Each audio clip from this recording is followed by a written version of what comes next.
ప్రియమైన దేవుని బిడ్డలారా, ప్రభువుతో ప్రతిదినం దేవుని మాటల ద్వారా ప్రతి ఒక్కరికి శుభాలు.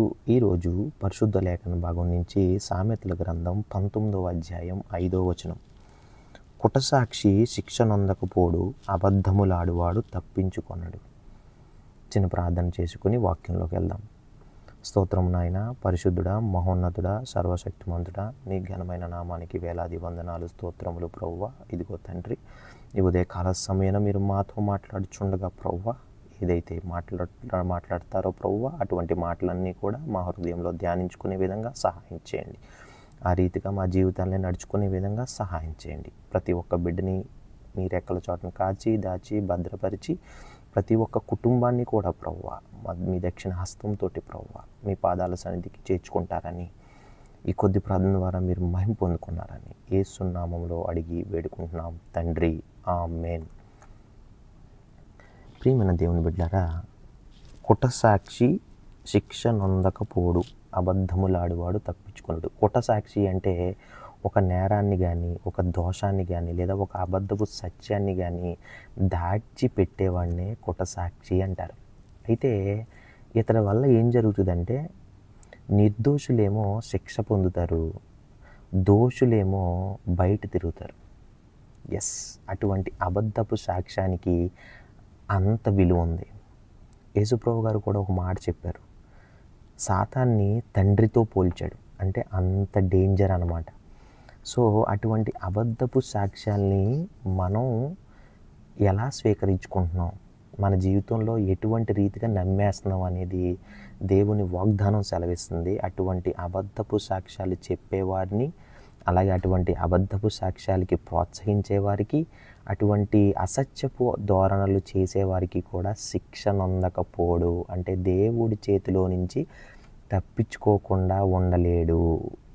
ప్రియమైన దేవుని బిడ్డలారా, యేసుప్రభు వారు చెప్పే మాట ఏంటి అంటే, ఒక అబద్ధం అనేది తాత్కాలికంగానే ఒక విజయం కింద కనిపించవచ్చు, కానీ దేవుని న్యాయస్థానంలో అది శాశ్వతంగా నిలవదు.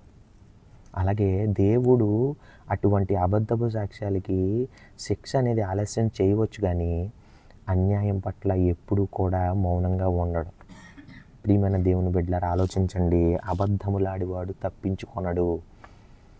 ఎందుకంటే యేసుప్రభు వారు అబద్ధం ప్రకృతిగా ఉండేవారు సాతాను వారసులు అని చెప్పారు. అలాగే సత్యాన్ని ప్రేమించేవారు దేవుని కుమారులు. ప్రియమైన దేవుని బిడ్డలారా, ఈ కొద్ది మాటల్ని మనం ధ్యానించుకోవాలి. మన నోట పలికే మాట ఎప్పుడు కూడా అబద్ధములు ఆడకూడదు.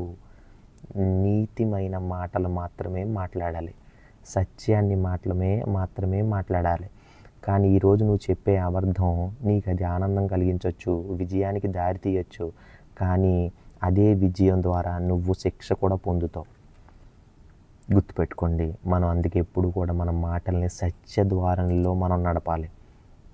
ప్రియమైన దేవుని బిడ్డలారా, దేవాది దేవుడు మాట చెప్పాడు, సత్య మార్గంలో నిలవండి, తప్పుడు సాక్ష్యం చెప్పకండి, దేవుని ముందు ధర్మంగా నిలబడండి. ప్రియమైన దేవుని బిడ్డలారా, దేవుడు ఎంత గొప్పవాడంటే, కుటసాక్షి శిక్ష నందకపోడు, అబద్ధములాడేవాడు ఖచ్చితంగా శిక్ష పొందుతాడు. ధనం కాదు మనకి ఇంపార్టెంట్, సత్యమే మనకి ఇంపార్టెంట్. అబద్ధపు సత్యాన్ని ప్రచారం చేయొద్దు, అబద్ధపు ప్రచారాలని సత్యం చేయొద్దు. నీకు తెలిస్తే తెలిసిందే మాట్లాడాలి, తెలియకపోతే కామ్గా ఉండాలి. అబద్ధపు మాటల్ని ప్రచారం చేయకూడదు. దేవుడి కొద్ది మాటల్ని మన వినికిల్లో, అలాగే ఆయన వినికిల్లో, మన హృదయంలో నింపుకునే విధంగా దీవించి ఆశీర్వదించునుగాక. ఆమేన్. చిన్న ప్రార్థన. స్తోత్రం నాయనా, పరిశుద్ధుడా, మహోన్నతుడా, సర్వశక్తిమంతుడా, నీ ఘనమైన నామానికి మరొక్కసారి వందనాలు, స్తోత్రములు నాయనా. మీరు ఏదైతే మాట్లాడారో నాయనా, అటువంటి రీతిగా మా జీవితాన్ని ప్రభువా అబద్ధపు సాక్ష్యాలుగా నిలబెట్టుకోకుండా ఉండడానికి మాకు సహాయం చేయండి.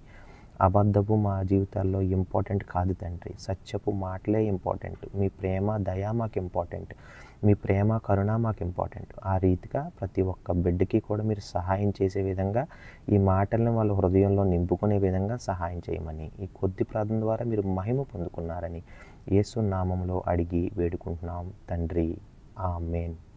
Praise lord.